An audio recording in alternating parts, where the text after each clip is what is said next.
Halo, perkenalkan nama saya Rafael Juni Kristanto dan saat ini kita akan mereview chapter 3 yaitu Cost Behavior Analysis. Untuk pertanyaan yang pertama, what are fixed costs, variable costs, and semi-variable costs? Please provide an example for each. Kita masuk pada contohnya dulu. Contoh, kita punya warung bakso. Untuk biaya tetap atau fixed cost, fixed cost itu adalah biaya yang jumlahnya tidak akan pernah berubah meskipun jumlah porsi bakso yang kita jual bertambah banyak atau jadi sepi. Contohnya sewa kios. Mau jual 100 porsi atau cuma 10 porsi dalam satu bulan, bayar sewanya tetap di harga yang sama. Untuk untuk yang kedua, biaya variabel. Biaya variabel ini atau variable cost, biaya yang jumlahnya langsung berubah tergantung dari berapa banyak penjualan bakso yang kita jual. Semakin banyak yang kita jual, maka biaya ini akan semakin membesar. Salah satu contohnya itu bahan baku. Kalau hari ini banyak pesanan, kita otomatis beli bahan lebih banyak. Tapi kalau penjualan kita sedikit, bahan yang kita beli makin sedikit. Biayanya langsung mengikuti dari volume penjualan kita. Untuk yang selanjutnya ada biaya semi variable atau semi variable cost. Semi variable ini biaya yang memiliki dua komponen yaitu tetap dan variabel seperti variable cost dengan fixed cost. Contohnya pada alat tagihan listrik, kita tetap membayar biayanya berapapun pemakaian kita. Di atas itu kita harus bayar sesuai dengan pemakaian kita. Itu di komponen variabel. Makin banyak kita pakai listrik, maka tagihan kita semakin besar. Nah, kita masuk pada pertanyaan yang kedua. What is a relevant range and why is it important in cost behavior analysis? Oke, relevant range itu adalah jangkauan normal atau zona nyaman dalam bisnis untuk beroperasi. Contohnya,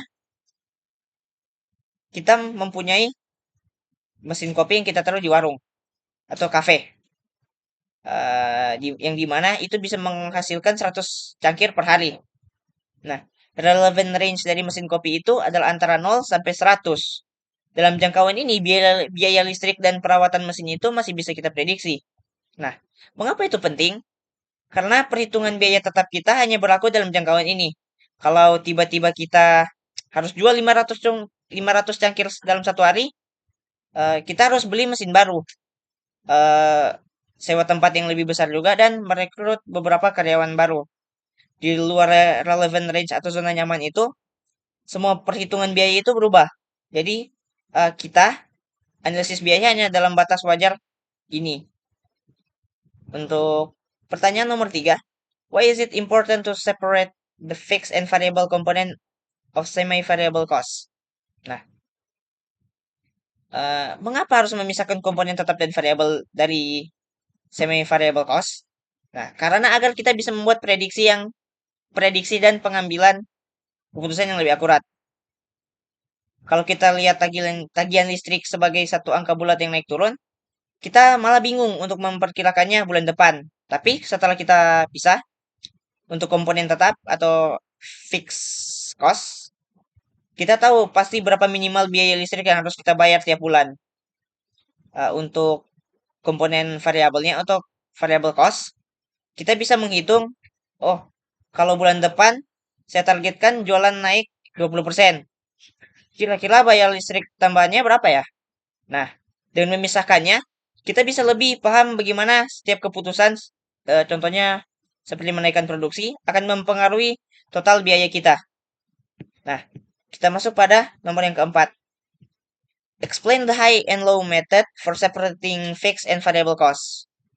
What are its advantage and disadvantage? Nah, di sini kita disuruh menjelaskan high and low untuk memisahkan biaya. Salah satu cara paling sederhana dan cepat untuk memisahkan biaya tetap dan variabel menggunakan dua titik data, periode dengan aktivitas tertinggi dan terendah. Salah satu langkah-langkahnya itu cari bulan dengan volume produksi atau penjualan tertinggi dan terendah. Yang kedua yaitu hitung selisih biaya dan selisih aktivitas antara kedua titik itu. Lalu hitung biaya variabel per unit. Dengan caranya biaya tertinggi dikurangi dengan biaya terendah. Dibahagi dengan aktivitas tertinggi dengan dikurangi aktivitas terendah. Nah, selanjutnya kita cari fixed cost-nya. Masukkan salah satu titik, contohnya titik paling tertinggi ke dalam rumus.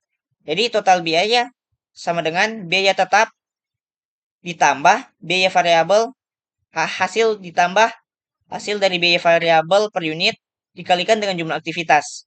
Nah, dari situ kita akan mendapatkan total biaya. Untuk kelebihannya, untuk advantage-nya, yang pertama adalah sangat mudah dan cepat untuk dipahami. Sedangkan untuk kekurangannya, dia kurang akurat karena hanya pakai dua titik. Bisa saja titik itu tidak mewakili kondisi normal pada biasanya. Nah, kita masuk ke nomor kelima. How is the scatter graph method used to analyze cost behavior? What are its advantages and limitations? Nah, untuk nomor 5, bagaimana metode scatter graph menganalisis perilaku biaya? Metode ini lebih ke visual. Kita memplot semua data ke dalam grafik. Ini beberapa DP langkah. Yang pertama adalah buat grafik di mana sumbu X adalah tingkat aktivitas, contohnya jumlah unit yang diproduksi, dan sumbu Y adalah total dari biaya. Cara yang kedua, tandai setiap titik data dari semua periode yang ada, lalu gambarkan sebuah garis lurus secara visual yang kira-kira paling mewakili dan seimbang di antara semua titik yang ada. Garis ini harus untuk melewati titik tertinggi ataupun terendah. Nah, kelebihannya dengan cara ini akan lebih akurat daripada high and low karena menggunakan hampir semua data. Nah, terbatasannya atau kekurangannya ini bersifat subjektif. Karena garis yang digambar oleh orang A bisa berbeda dengan garis yang digambar oleh orang B. Sehingga hasilnya kadang-kadang tidak selalu konsisten. Nah, untuk nomor 6, apa itu metode least square? Uh, what is least square method? And how does it work in the context of cost analysis? Nah, ini adalah metode yang paling statistik dan paling akurat. Komputer atau kalkulator finansial biasanya yang menghitungnya. Cara kerjanya, metode ini mencari garis lurus terbaik yang bisa ditarik melalui semua titik data. Terbaik di sini artinya garis yang meminimalkan total jarak kuadrat atau selisih antara semua titik data dengan garis itu sendiri. Singkatnya, ini adalah versi matematis yang sangat precise atau presisi dari metode scatter graph. Dalam konteks analisis biaya, software akan memberikan kita persamaan garis Y sama dengan A tambah B kali X. Nah, Y itu sebagai total biaya, sedangkan A adalah komponen biaya tetap, dan B adalah biaya variabel per unit. X adalah tingkat aktivitas. Kita untuk biaya tetap dan biaya variabel per unit. Untuk yang ketujuh, compare to the high and low method, which is better, the high and low method or the least square method. Nah, untuk jawaban yang singkat, least square jauh lebih baik. Karena untuk dalam aspek akurasi, high and low itu termasuk rendah untuk akurasinya. Karena dia hanya memakai dua data. Tapi untuk least square, dia itu akurasinya cukup tinggi dengan menggunakan semua data dan perhitungan statistik yang ada. Nah, dari segi kemudahan juga high and low menang karena dia sangat mudah dan bisa manual. Sedangkan untuk least square sedikit lebih rumit dan butuh software atau kalkulator. Nah, kesimpulannya kalau kalian butuh perhitungan yang cepat dan darurat untuk perkiraan ya kasarnya lah, high and low itu kita bisa memakai high and low. Tapi untuk keputusan yang serius atau butuh jawaban yang lebih akurat dan punya dampak yang lebih besar, selalu pilih least and square method karena itu lebih akurat ketimbang high and low method. Sekian untuk penjelasannya. Terima kasih.